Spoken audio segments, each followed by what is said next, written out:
Treba li obrazovanje ići u korak s tržištem i zašto u Hrvatskoj ne ide? Pa sad mislim, šta je tržište? Znaš, ono, A mislim tržište, ja mislim da ekipa to misli da li obrazovanje treba ići, ok, naučio sam to obrazovanje, mogu dobiti na temelju toga posao. Znači, Pa- ponude da li ja nudim nešto što se traži? Pa neki, ja vjerujem da neki smjerovi da, neke struke da, ali šta je to u humanizmu, šta je to tržište, znaš, ono, mislim, pri čemu, znaš, da li je činjenica što više nemamo željezare, što nemamo brodogradnju, da li to znači da da trebamo ugasiti fakultete brodogradnje ili metalurgije?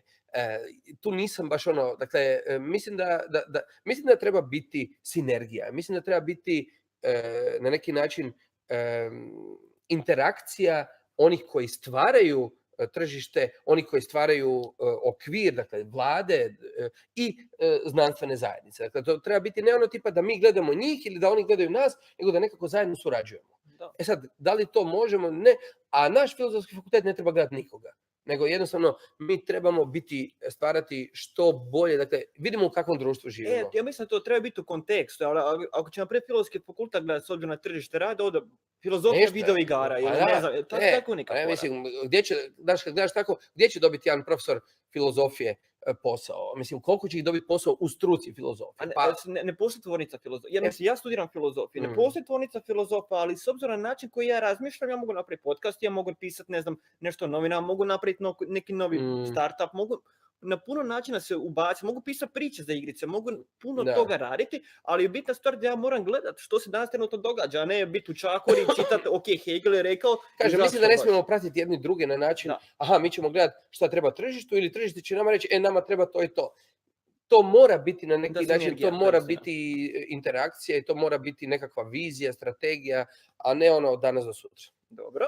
Idemo sad idući pitanje. Ili ima neko s nekim neozbiljnim pitanjima, ne ono, samo ozbiljno nešto. Da, evo sad kad smo kod neozbiljnih pitanja.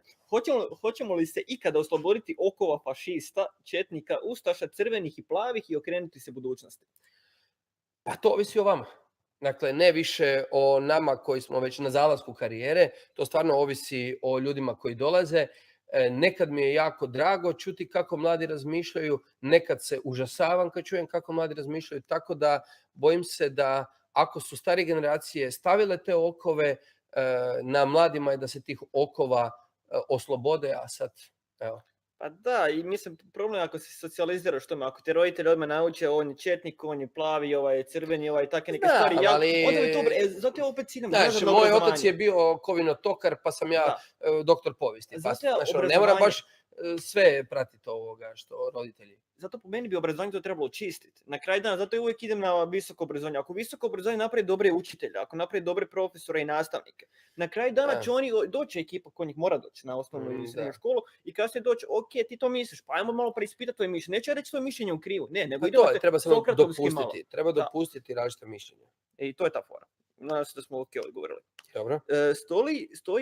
Stoji li još iza svoje izjave u kojoj uspoređuje Domovinski rat sa građanskim, opravdavajući kako mu je susjed obukao drugačiju odoru nego on.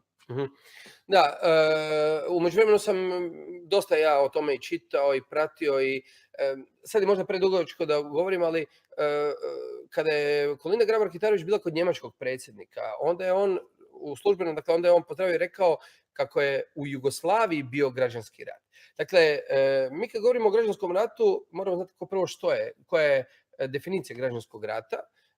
S druge strane, moramo znati kronologiju, moramo znati činjenice. Dakle, Jugoslavija je službeno do 8.10.1991. godine, Hrvatska je do 8.10. sastavni dio Jugoslavije. Ne samo to, ljeto 1991. godine predsjednik Jugoslavije je Hrvat iz HDZ-a, Stipe Mesić. Sad, da li u Jugoslaviji, ako se narodi republike ratuju, da li je to građanski rat? Drugi kažu, vidiš, u samoj Hrvatskoj kad gledamo, ja sam rekao, ovo što se citira je činjenica ta, ja sam 91. godine obukao uniformu i moj susjed s kojim sam odrastao je obukao uniformu srpsku, on je otišao 8 km dalje u Petrinju, ja sam bio u Sisku i mi pucamo jedan po drugome. Da li je to agresija međunarodna, što je on mene napada? Onda ljudi kažu, da, ali on imao pomoć izvana, iz Srbije. Ok. Ali što ćemo onda sa ratom u Libanonu, Angoli ili bilo gdje u Španjolskoj? Dakle, da li je bilo strane podrške? apsolutno, ne bi bilo tih ratova da nije bilo. Pa da li i dalje govorimo o građanskom ratu? Da. Tako da mislim da tu trebamo u ostalom na bottom line. Pa šta ako je bio dijelom, bilo je agresija, ako je bio dijelom i pa šta to? Dakle, to ne govori da smo mi sami sebe napali, da su naše žrtve obezvrijeđene i tako dalje. To samo govori o jednoj pravnoj kategoriji, ne o vrijednosnom, da ja mislim time da je nešto umanjeno. Pa mislim, sam sam sudjelovao u tome, pa nisam ratovao sam protiv sebe, niti mislim da sam ja tamo bio zato što mi je bilo dosadno doma. Da. Dobro, idem dalje pitati jer ja nemam komentara na to, tako da. Hoće li se sa smjenom generacije promijeniti percepcija Domovinskog rata ili je zato potrebna promjena u obrazovnom sustavu? Ja mislim da će se promijeniti na onaj najlošiji mogući način, a to je da će u stvari će ljudi početi ignorirati. Znači to biti tema daleka kao što je meni kada sam išao u školu bila daleka tema Drugog svjetskog rata. To mi je bilo kao da mi neko govorio o križarskim ratovima. Ništa, nisam imao osjećaj, nikakvu povezanost sa tim. Ja mislim da će se to dogoditi uskoro, već se događa. Da, ali problem zato što, naprijed, ja sam bio od 8. razreda i ja sam bio na nekakvoj konferenciji u Vukovaru, baš gdje smo se skupili cijela naša kao generacija, pričali smo kako obrazovanje baš priča o ratu u Bosni, u Hrvatskoj, Srbiji. I kažu, njeni udžbenici, nitko ne priča o Domovinskom ratu. Pa normalno da neće na kraju nikog biti ni briga na kraju dana. Dobro, jer se ne mogu dogovoriti što se dogodilo. Tako je, mnogi bježe od priče o Domovinskom ratu, jer kao što je meni jedna kolegica rekla, gledaj, predajem u osnovnoj školi u jednom selu, nije bitno sad gdje, u Slavoniji, i kaže, ja predajem ovo, spominjem i žrtve srpske, sutra da mi dođe otac od jedne djevojčice koja je u uniformi, kaže, šta vi to govorite i prestanite o tom govoriti. Da. Ima i toga, ima pritisaka, ima svega, različitih stavova, tako da ljudi najčešće izbjegavaju tu temu, kao što se u Jugoslaviji se izbjegavale neke teme. I to nije dobro. Ja mislim, ja mislim da je bitna ta multiperspektivnost, da jednostavno razvijamo tu jednu empatiju. Da li je dječak na kolima koji 95. godine odlazi, koji ima 8 godina i koji je uplakan i odlazi nakon Oluje, da li on je neko čemu treba pričati? Da. Isto tako, da li treba govoriti o onom dječaku koji 91. godine napušta svoje hrvatsko selo i odlazi u izbjeglištvo, u prognaništvo, da li je njemu... Dakle, o takvim stvarima također treba govoriti. Mislim da treba razvijati taj jedan osjećaj da nikad se više ne ponove zločini, da ne damo šansu ljudima oko nas, kojih uvijek ima. Da. Dakle, svuda postoje ljudi koji su spremni na zločine. Svuda postoje potencijalni zločinci. Samo je pitanje kako i društvo se prema njima postavi. Da li ih marginalizira i napravi od njih nekakve obskurne likove ili oni postaju mainstream. Da. To smo već pričali na početku. Dobro. To je, ja mislim, dobro odgovoreno. Koje su godine objavljeni Maljčiki i kako ih je Tito uspio čuti? Dobro, da, ajde, ovdje u pravu, dakle, idoli funkcioniraju prije nego što će Tito umreti, ali Maljčiki ovo nastaje, dakle, početkom 80-ih godina, dakle, to je pjesma od idola. Ali, da, Tito je bio mrtav, međutim, ljudi koji su bili na vlasti poslije Tita također su imali određenu moć, ali istina je, dakle, evo, mogu ovdje potvrditi da u stvari i taj novi val i prljavo kazalište sa onim sretnim djetetom i sa crno-bijelim svijetom, sve to počinje nekako dobiva zamah nakon Titove smrti. Neke stvari su bitno oslabile, ali s druge strane je zanimljivo da tek nakon Titove smrti 1984. godine se donosi zakon o zabrani lika i djela, o zaštiti lika i djela Josipa Broza Tita. Jer su se u stvari iza toga skrivali. Mislim da je aluzija bila na to da tipa Tito nije mogao zabraniti da bi zabranio. Mislim da možemo govoriti o apstraktnoj umjetnosti koju nije zabranio. Možemo govoriti o džezu koji nije zabranio, koji je recimo dosta dugo u Rusiji bio zabranjen. Prodaja saksofona bila zabranjena i tako dalje. Tako da moja poanta je bila kad sam govorio o Titu da on je imao možda moć da puno stvari napravi, ali da ga za puno stvari nije bilo briga. Da je avangardno kazalište postojalo u Sisku 70. godina u vrijeme Tita koje je propitivalo nekakve ruske Harmsa, Danila avangardu, kritiziralo komunizam na neki način, pa je to prolazilo. Ali da, ne kažem da je bila sloboda, ne kažem da se moglo raditi što se htjelo. Okay. Znači, to je bilo inkognito to u pitanju. Okay. Sad bolje kužem. Kakvu će ulogu imati trenutna migrantska kriza na oblikovanje društva i granica EU? Onako najšire moguće pitanje na svijetu, to bi se trebalo napraviti još jedan podcast. Pa evo, ja bih volio da ljudi pročitaju zadnja kolumna koja su napisana na NetHR je upravo o tome gdje sam rekao, počeo sam otprilike ovako tekst. Zovu ih migrantima i emigrantima, prognanicima, izbjeglicama, napuštaju svoja ognjišta, odlaze u najudaljenije dijelove svijeta, rade različite poslove, ali među njima ima i terorista, ubojice i tako dalje. Naravno, riječ je o Hrvatima. Dakle, to Hrvati rade zadnjih 500 godina. Odlaze širom svijeta u potrazi za boljim životom, za slobodom govora, za slobodom izražavanja, za kruhom i tako dalje. Uglavnom se radi o ljudima koji su rado prihvaćeni u Boliviji, na Novom Zelandu i svuda, ali da, ima među njima i onih koji su otimali avione, koji su ubijali političare i tako dalje. Nitko zbog toga što su ubijali nije sve Hrvate proglasio, ne znam, teroristima i tako dalje. I nije istina da onaj ko dođe sad iz Libanona i Sirije, da dolazi u Hrvatsku u nešto sasvim drugačije, da se neće ovdje snaći, a Hrvat jedan koji je došao u Ande, u Boliviju, to je bilo super, to je normalna stvar. Neko koji je došao iz Slavonije, taj kad bi došao u Ande, osjećao se ko doma odmah. Jer ja mislim da imamo tako neku percepciju kao mi Hrvati, da smo mi toliko snalažljivi, da gdje god mi dođemo, mi sve znamo, mi sve nas vole, toliko smo druželjubivi, toliko smo super, ali ostali, kad dođu, mi ih baš ne volimo. Pa ja mislim da kad govorimo o migrantima, dok ovdje je bilo pitanje za Europsku uniju ili Europu generalno, ja mislim da kad govorimo o Hrvatskoj, ja mislim da smo mi tu imali jednu šansu da barem ispadnemo jedna simpatična, normalna zemlja. Mislim, toliko nas nedostaje radne snage, toliko imamo dijelova Hrvatske koji su opustošeni, pa da smo mi ponudili ne znam kojem broju ljudi, da smo rekli, gledajte, imate zemlju, obrađujte, imate otoke, uzgajajte masline, pokrenite nekav turizam, evo, Dino će vam doći pokrenuti startup sa nešto. Dakle, bit će nama lakše, imat ćemo bolje mirovine, imat ćemo, dakle, zašto bi to bilo problem? Kao što nije problem bio u Švedskoj kad dođu Hrvati raditi, kao što nije bio problem na Novom Zelandu kad su postali dobri ribari ili vinogradari. Zašto bi nama to sad bio problem? Zašto nas svi moraju razumjeti, jer nas spašavaju 90. godina kad smo bili izbjeglice, a mi kad trebamo ljudima pomoći u nevolji, onda je 100 problema. Ja mislim da većinom ekipa kad priča loše stvari o migrantima uvijek misli da će migranti postati na geto. Da će svi migranti skupiti se na jedno mjesto, da će ne naći posao ili će mjesec dana. To je stvar društva. Ima i toga. I to je problem. Ima i toga. Ako društvo dobro, mislim, napravilo cijelu tu integraciju, ako se sustavno to lijepo napravili, migranti neće stvoriti nikakav problem nigdje. Ali ako ih oni samo ubaci u državu koji nemaju nikakav sustav kako će s njim brinuti, 100% će se... Naravno, ima dobrih i loših iskustava. Mislim, pa njemačko gospodarstvo je nastalo na migrantima. Turcima, Arapima, Hrvatima, Srbima. Amerikanci tek. Pa da, mislim, zašto bi to bilo nužno zlo? Gledat sve zbog toga što među njima ima i terorista. Pa mislim,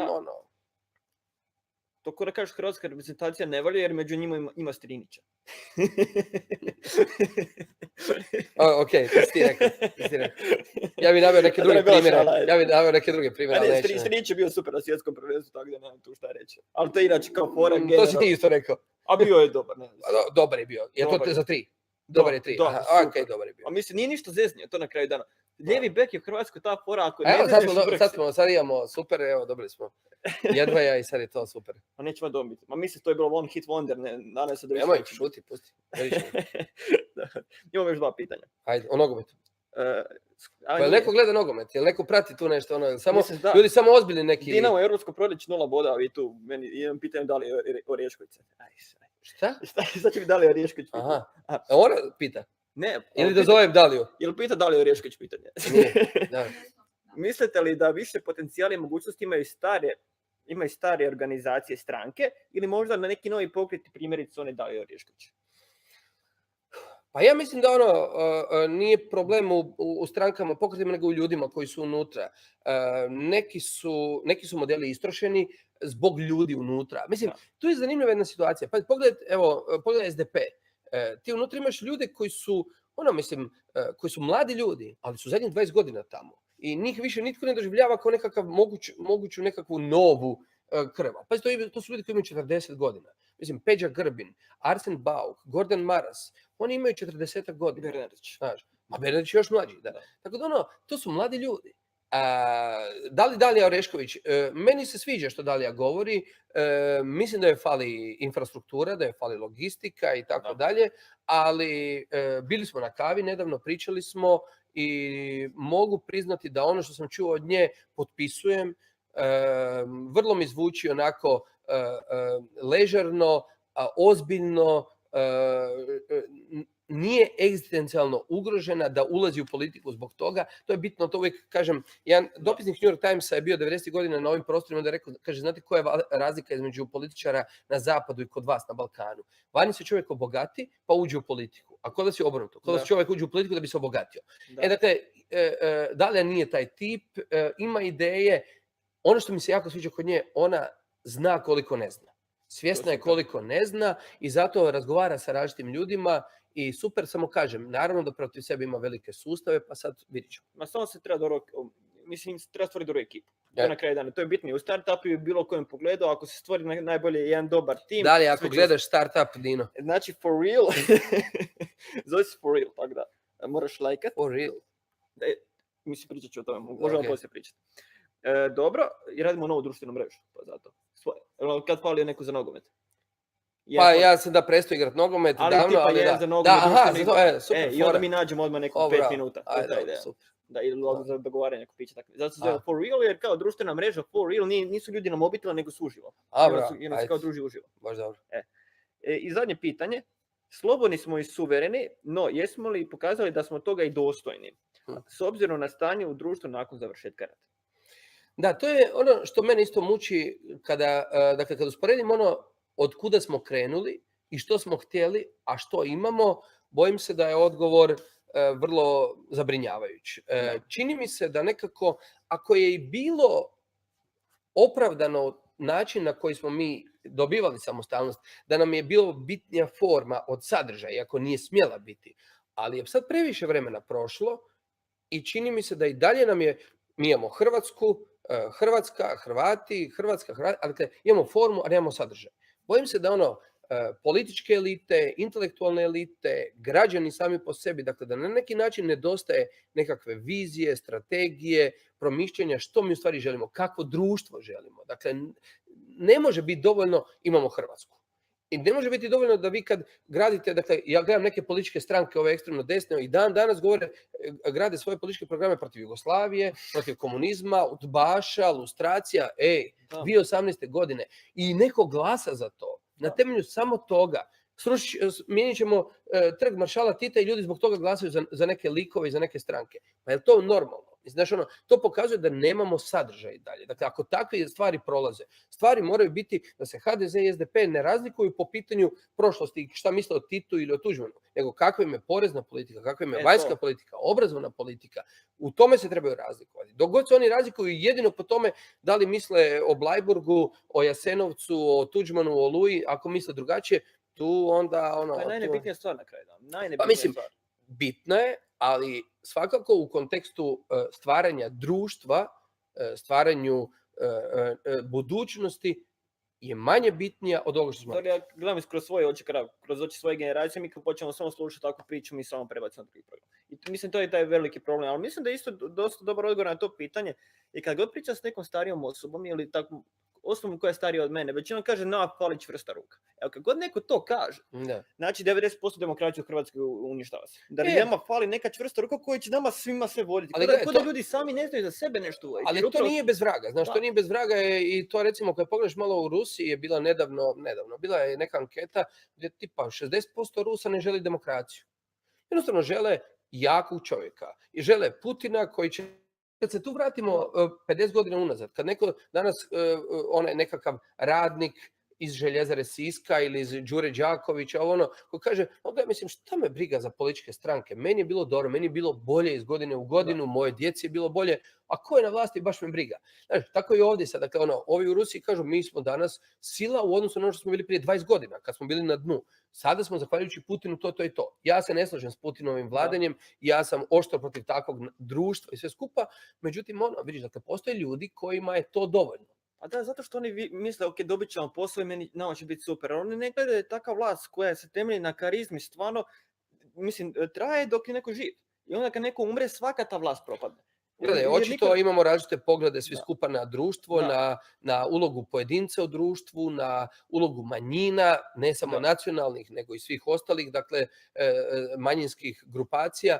Tako da treba biti pažljiv, ne treba tu je Europa pogrešila davno kada je pokušavala svoje nekakve sustave prenositi u Aziju, u Afriku i mi, dakle, to će sad normalno će biti u Bangladešu ili u Čadu, će biti ono što je u Belgiji, u Nizozemskoj. Nije, ne može biti i treba uzimati u obzir, ne treba nametati nešto, ali s druge strane treba razvijati taj jedan odnos i unutar društva i među društvima, ali to je očito bitka koja traje cijelo vrijeme i koja će se sada nakon ovog našeg podcasta biti riješena.